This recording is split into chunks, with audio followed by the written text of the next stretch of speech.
Hello, I'm Wendy Wilson, and I'd like to welcome you to a special edition of Realizing Potential. Today, I'm honored to engage in a conversation with two of Albany State's very accomplished and recognized alums.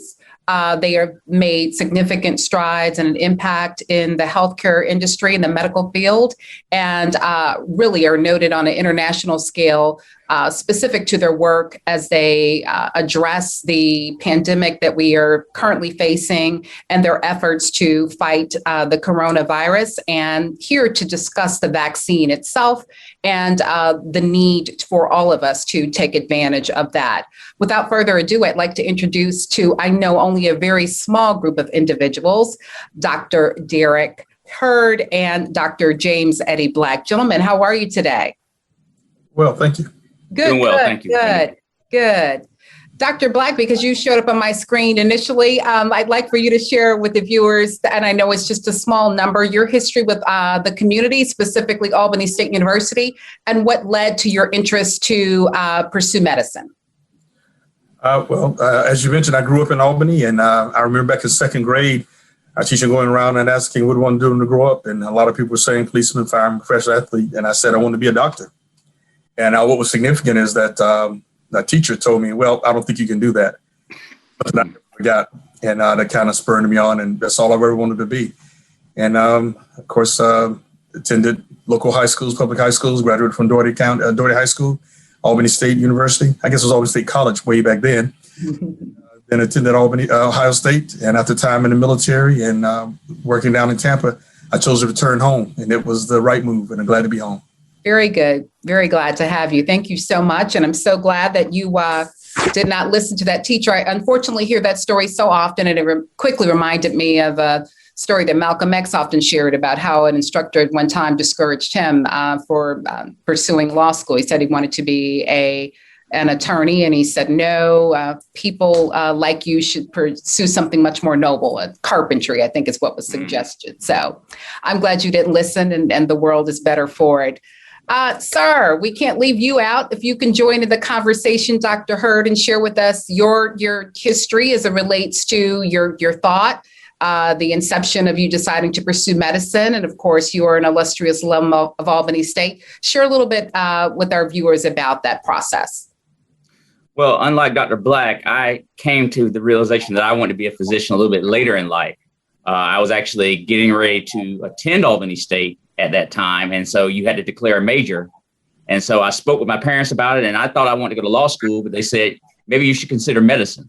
I guess they thought I couldn't be a good lawyer. And so I became a pre-med major at Albany State. I graduated from Albany State in 1995, and I went on to the Medical College of Georgia in Augusta, and I graduated from there in 99, came back here to Albany to do my residency in family medicine, and have been in practice here ever since then.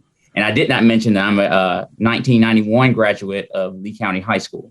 So I'm a local boy as well. Very good. Very good. So what I love about you gentlemen is that you certainly have demonstrated and continue to demonstrate that all is achievable. It's just a matter of commitment and coupling that with some passion and some dedication. So thank you for that. We'll circle back in terms of what you love about the profession that you're in. But I imagine over the last year, you have experienced challenges and just embraced or found yourselves in some situations that were just unfathomable or unforeseeable. And specifically, we're going to talk about the pandemic and your role. Speak to us in terms of what our current numbers are looking like in this community. And then we want to segue a little bit into, or not a little bit, but we want to segue into the vaccine effort, what your specific roles in, and then speak to the community as to why it is important that we pursue. Dr. Hurd? Okay, well, I will love to speak on the vaccine effort because I've been a little bit more involved with that. Dr. Black has been one of our champions in terms of the COVID response. And so I'll let him speak specifically about what our COVID numbers are looking like here in Albany. Perfect. So in terms of our vaccine effort, Phoebe has been a huge part of our community's effort, along with Albany Area Primary Health Care and the Department of Public Health. here in town. We have been vaccinating patients here in Albany since the beginning of, actually since the middle of December.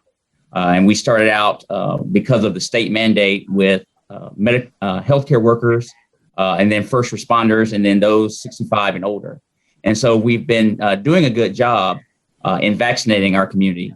I would say, however, as a whole, the state of Georgia is a little bit below where some other states are in the country. And I think that is multifactorial. First being the way that we are rolling out the vaccine. Like I said, you have some states that are rolling out to all comers that want to come. Our state has been a little bit more deliberate in that we are following a kind of set of rules in terms of who can get it, because we're going after those that are most vulnerable first. But even with that, I'm still concerned about the vaccination in the minority communities for Black and Brown people. The fact that we have been a little bit reluctant to get vaccinated, and that goes in a lot of different ways. But I'm sure we'll talk about that a little bit later. But I'll let Dr. Black now speak to our COVID numbers that we're seeing in our community. Thank you. Dr. Black? Thank you so much. And I think that, to put it in the context of where we are currently, I guess it's also important to know where we have been. And, given our initial response a year ago, we saw our numbers tremendously high in the community and not so much around the country.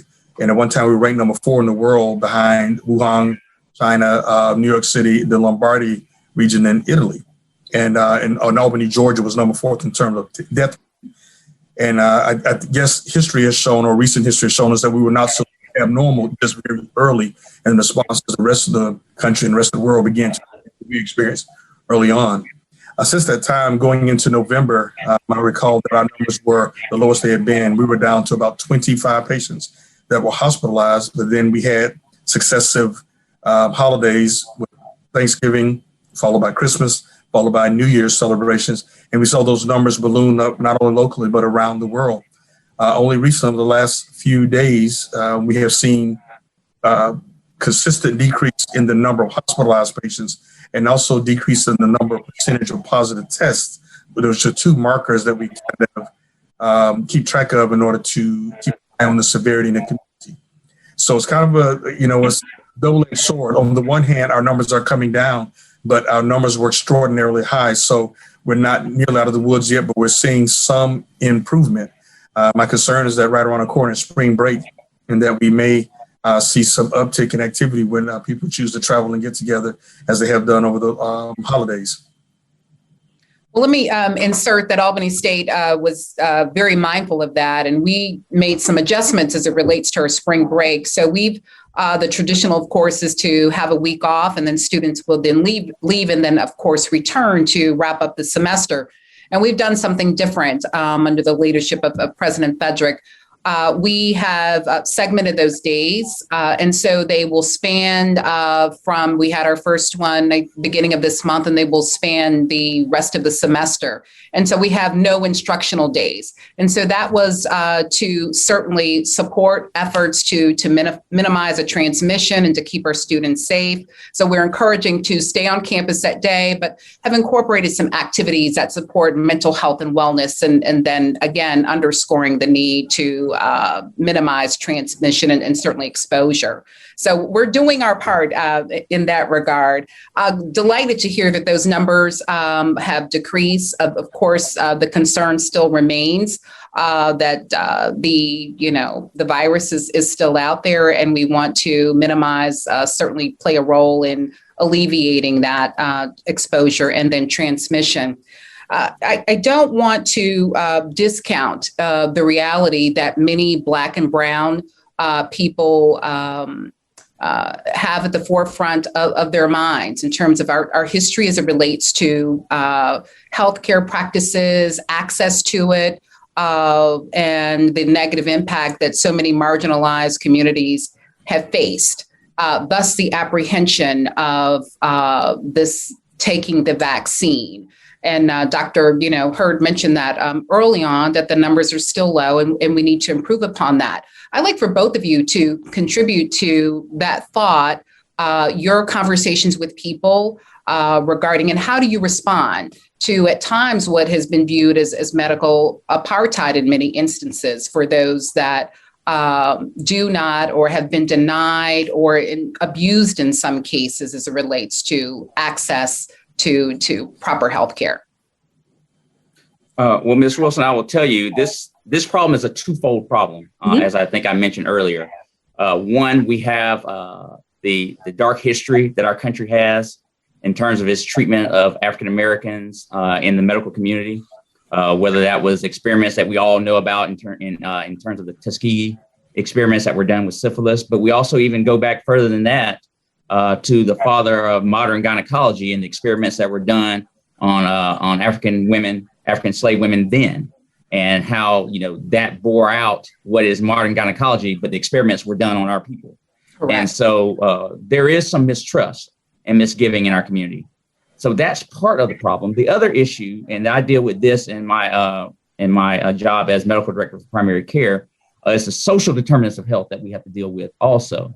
When you talk about an apartheid in terms of healthcare, we see that a lot of Black and brown people don't have necessarily the same access to care or the same access to quality care that other individuals do. And that's partly because of geographics, where they live, their ability to get access to that care, and then the type of care that they're able to get access to, even when they do get access.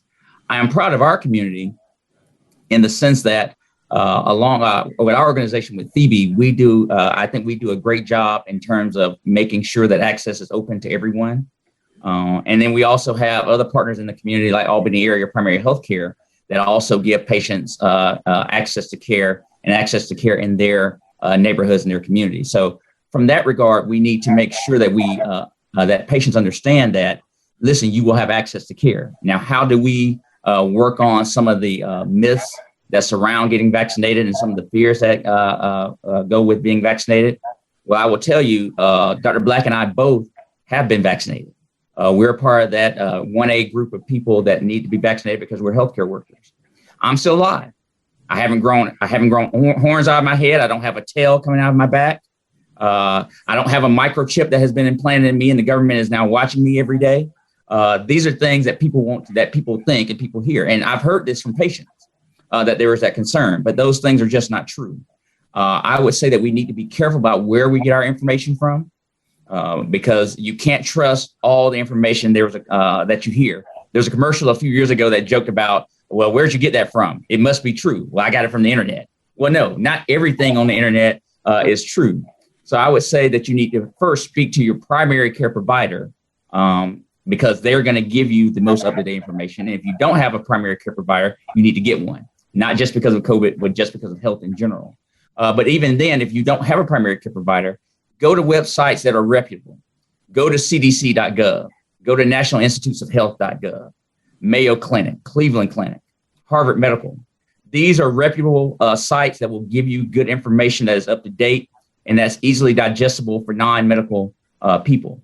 And so, again, just be aware that we are doing the best that we can in our community, but it's going to take the public's trust in us and people like myself and Dr. Black who are from this community, who are part of this community, who've grown up here, to tell you that we're going to give you the best advice available.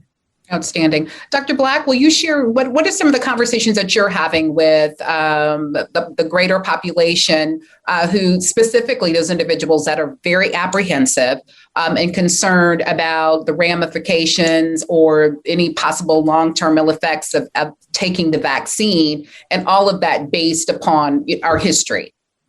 Well, and to echo what Victor said, we have some things in medicine and in science that we are not particularly proud of, that were actually, quite frankly, cruel and inhumane, that have been done and performed upon our people.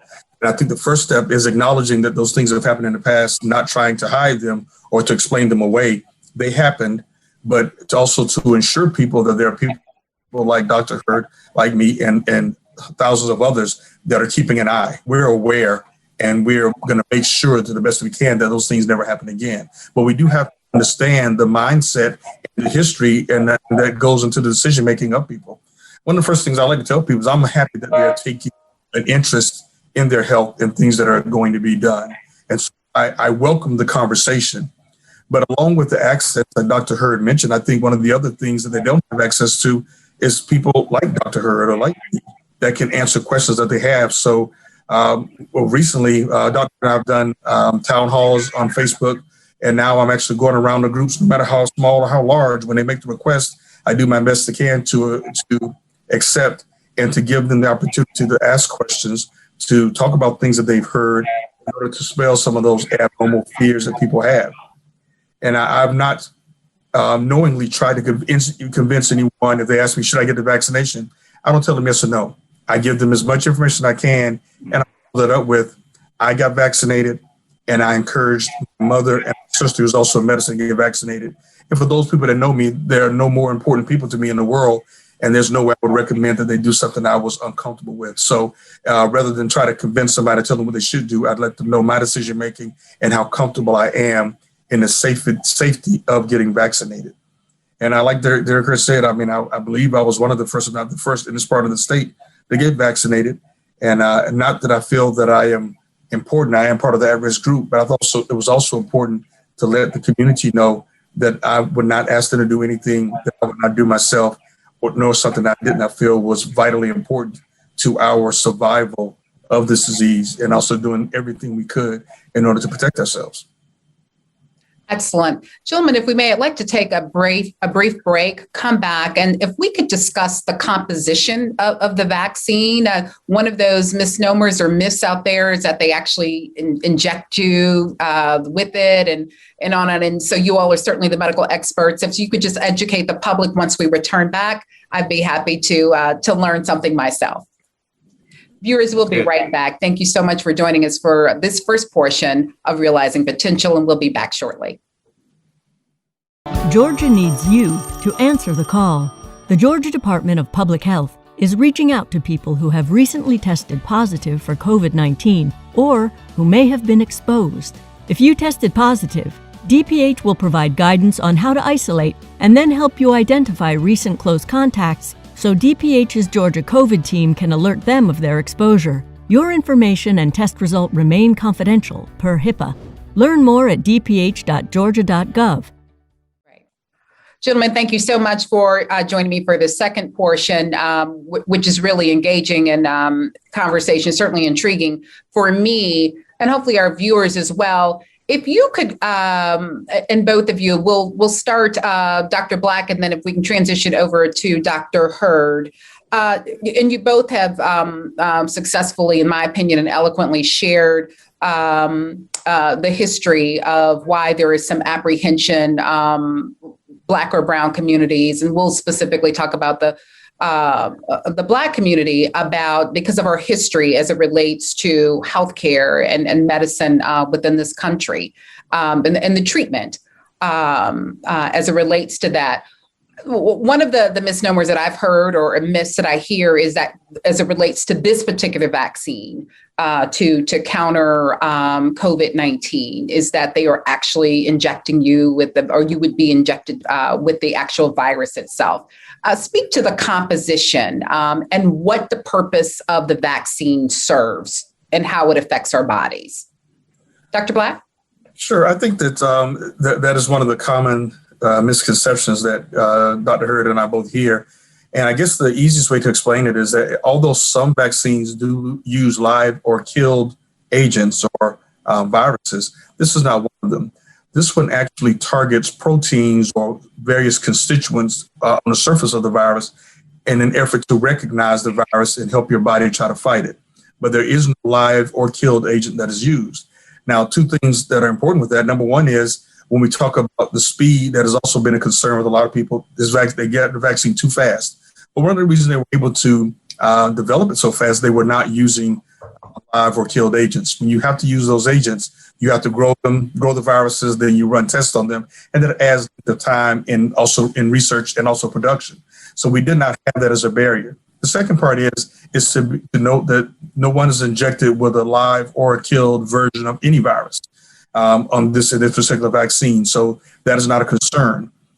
What we expect, or what certain individuals can expect, is some of the side effects that we see from the virus is that we're spurning or encouraging your immune system to recognize certain particles on the virus And so you may therefore have some symptoms that are mild and short-lived, but it's not unexpected because we're trying to stimulate your immune system to jump into action. So that's a lot of people will say, yeah, I got ill after I took the vaccine, but it wasn't necessarily, you didn't get ill from the virus. You certainly didn't get the virus from the vaccine.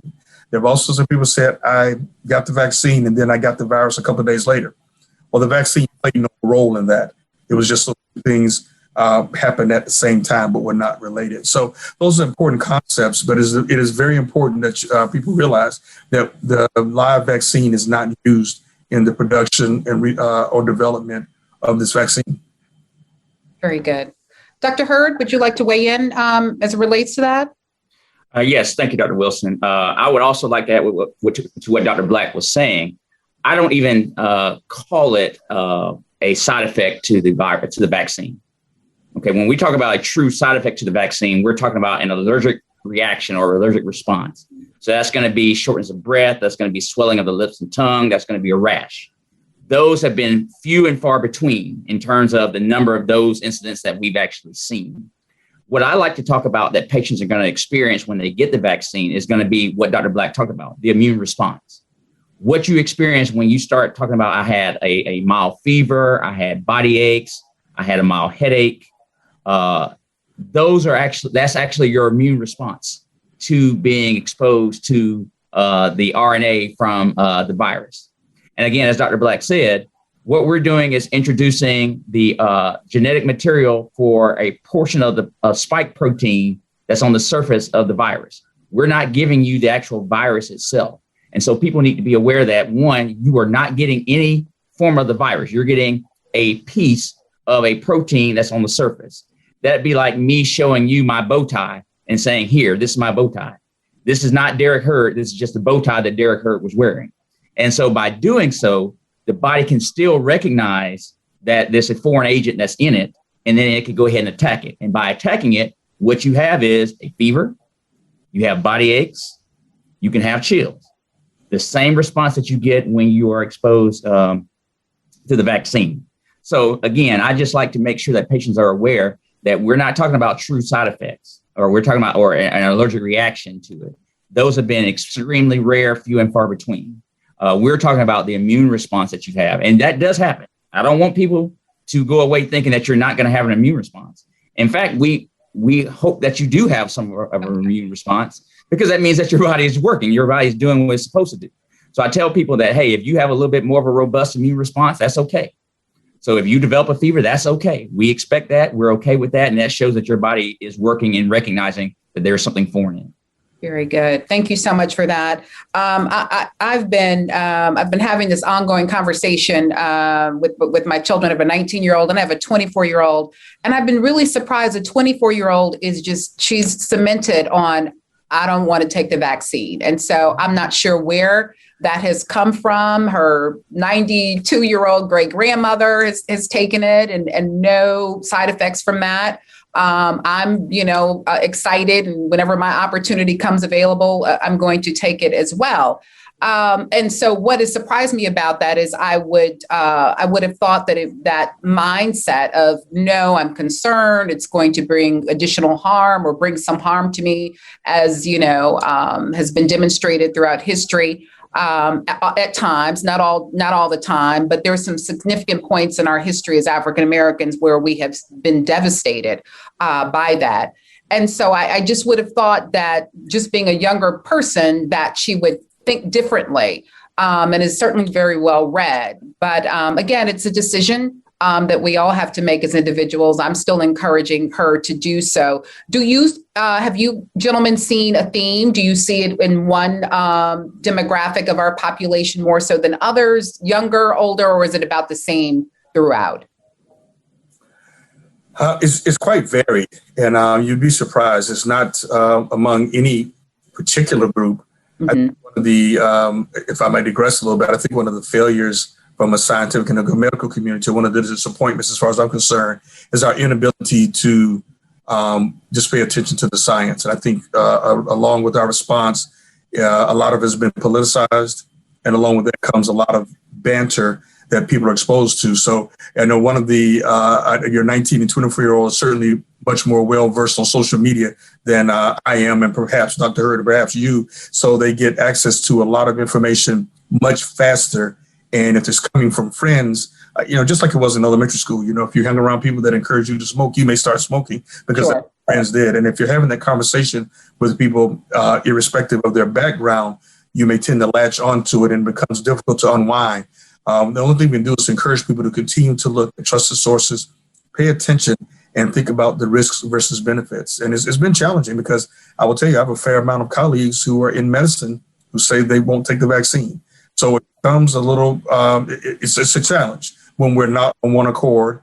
But all we can do is present information and hope and help people to make a decision that they're comfortable with, understanding the ramifications of deciding to or deciding not to.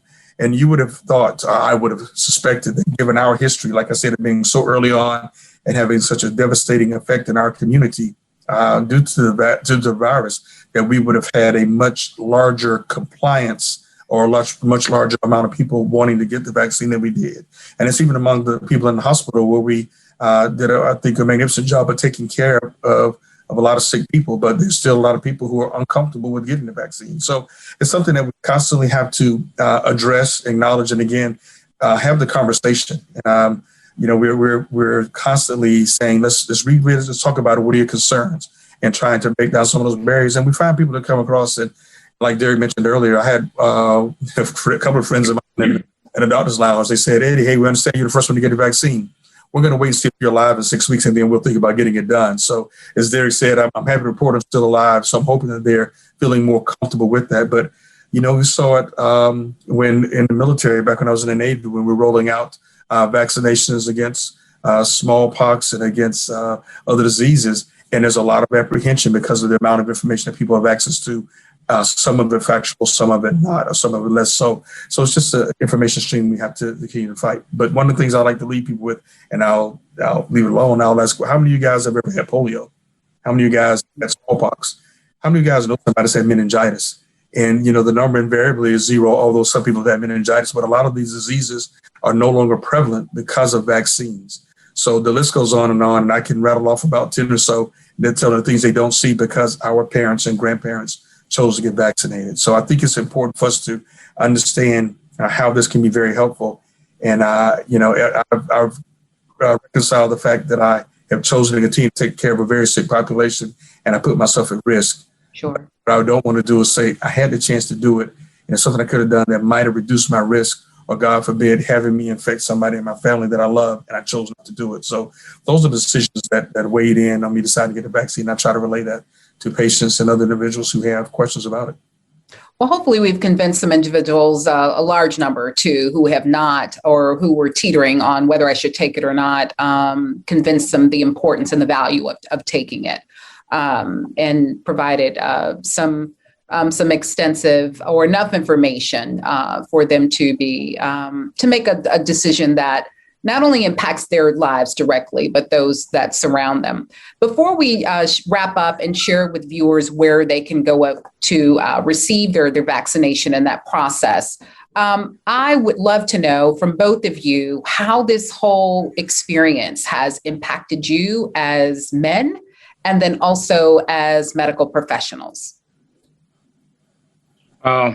Well, I would say that, and I think I mentioned this earlier, that I contracted COVID in November, and I had what would be considered a moderate case. I had to end up being hospitalized for a few days because of it. But thanks to the Lord, I pulled through, and thanks to my colleagues at Phoebe, who took great care of me, and I had access to some wonderful medications to help me treat it. And so I'm still here. So I'm thankful for that. So I will say that, I need to make sure I point this out, that, it's a numbers game. And when people talk about, well, I'm nervous about getting the vaccine, or I'm nervous about getting, because I don't know what's going on. I would say, well, how many people have died from the vaccine so far? Now, juxtapose that with the number of people that we know that have died in less than a year in the United States alone from COVID. This past weekend, we hit that terrible milestone of 500,000 people have died from the virus. I don't care what kind of website you're going to, they're not going to be able to list 500,000 people that have died from the vaccine being administered. Sure. And so it's just a sad fact of this, that you can believe some of those things on some of these social media sites, but the sheer fact that sheer numbers tell us that you're more likely to die from actually getting COVID than you are from getting a vaccine for COVID. Certainly. So please look at that. In terms of how that has affected me as a man, again, I could have lost my family. You know, I could not be here having this conversation with you today because of that. And that becomes sobering. And I try not to think about it a lot, but it's sobering. You know, there was a very strong possibility I would have made it. I have sickle cell anemia. So that puts me in a high risk category when it comes to severity of COVID illness. And so for that reason, it was very scary. It was very sobering. But again, I pulled through it. As a healthcare provider, it has been difficult because I'm sure Dr. Black will share this as well. You know, we have people that we grew up with, people that we went to college with, people that I've known my entire life that have succumbed to this virus. Mm-hmm. And that's hard. You know, and it's hard to feel as if there's not a whole lot that you can do to stop people from getting it. So we've been doing the things that we're doing now today with talking with you. We've done numerous town hall meetings on Facebook. We've spoken to church organizations. The work that we're doing for our organization, we're doing that because we have borne the burden of seeing friends and family members and loved ones die from this illness. And it's preventable. And that's the thing that I think hurts me the most, is that this is a preventable illness. You know, if we wear our mask, you know, and the CDC is now saying that we need to wear cloth masks that have multiple layers, or if you don't have a multi-layer cloth mask, that you need to double mask with a procedural mask and a cloth mask. Or if you have access to an N95, wearing that in public, but wearing those things in public, washing your hands, and then socially distancing. I know that as we're talking to Albany State Albany State University and the students at the university. And so part of that feeling is that I'm invincible, that I can go out and I can do these things. But I just need you to understand that this disease does not care how old you are, doesn't care what color you are, doesn't care if you're male or female. It can affect you. And if it infects you, there's a possibility that you can die from it. So just do the things that are necessary to keep yourself from getting it. Because at the end of the day, we all want to go back to going to Albany State football games. We want to go back to being able to go to movies and go to restaurants and enjoy ourselves. But we can't do this if we're all going in different directions, if we're being pulled in different directions. You have some people that are taking care of themselves and other people that are not. We're only going to get past this if we're all rowing in the same direction. And science and medicine are telling us that we need to row in the direction of taking a vaccine, washing our hands, socially distancing, and wearing masks. That's where the science is pointing us. This isn't about our personal feelings. This isn't about our political leanings. This is about what science is telling us. And so I just want to reiterate that. Listen to science. Don't listen to auntie. Don't listen to grandma them. Don't listen to whatever website you're on, Savoy Show website, and thinking that that's going to be the end all when it comes to medicine. Listen to your healthcare providers and go to reputable medical sites when they talk about and give you political free and bias free information on the virus and on vaccines. Very good. Thank you so much for sharing your story, Dr. Hurd. Dr. Black, your personal and professional experience throughout this ordeal before we wrap up? Sure. You know, I think as I was looking back for the past, I guess, couple of decades, maybe a little bit more, as part of the work I do, I actually do teaching around the country and internationally on hospital preparedness and disaster preparedness. And one of the things we often do is we look historically things that have happened. And I recall very distinctly in January of last year, teaching up in New York City and referencing the Spanish flu outbreak in 1919. And I had one of the gentlemen in our office said, "You think that ever happened here?" And I said, "Are you paying attention what's going on in China with coronavirus?" "Well, that'll never come here." I said, "But what if it did? What happens?" And then it does. And so I think about, you know, as you sit back and as Dr. Hurd says, this thing has been very sobering. We've lost a bunch of friends. We've lost a bunch of loved ones. We know people who have lost several people in their family. Yes. It becomes very sobering. You kind of look back and for me, in a way, it kind of became very clear of why I'm here. I think my experiences teaching this, my experiences in being able to help and being kind of one of the areas that was hit hardest, it brings into focus, this is why I'm here. This is why I'm home. And it's very, on the one hand, it's unreal to see a lot of people that have suffered and lost their lives and continue to suffer from it. But on the other hand, there's no place that I'd rather be rather than right here doing this. And this is why Derek and I chose to work almost every single day in an effort to help treat our friends, our family, and our community. And so that's why we'll continue to have the kind of conversations. I'll continue to try to share any information I know, good, bad, or otherwise.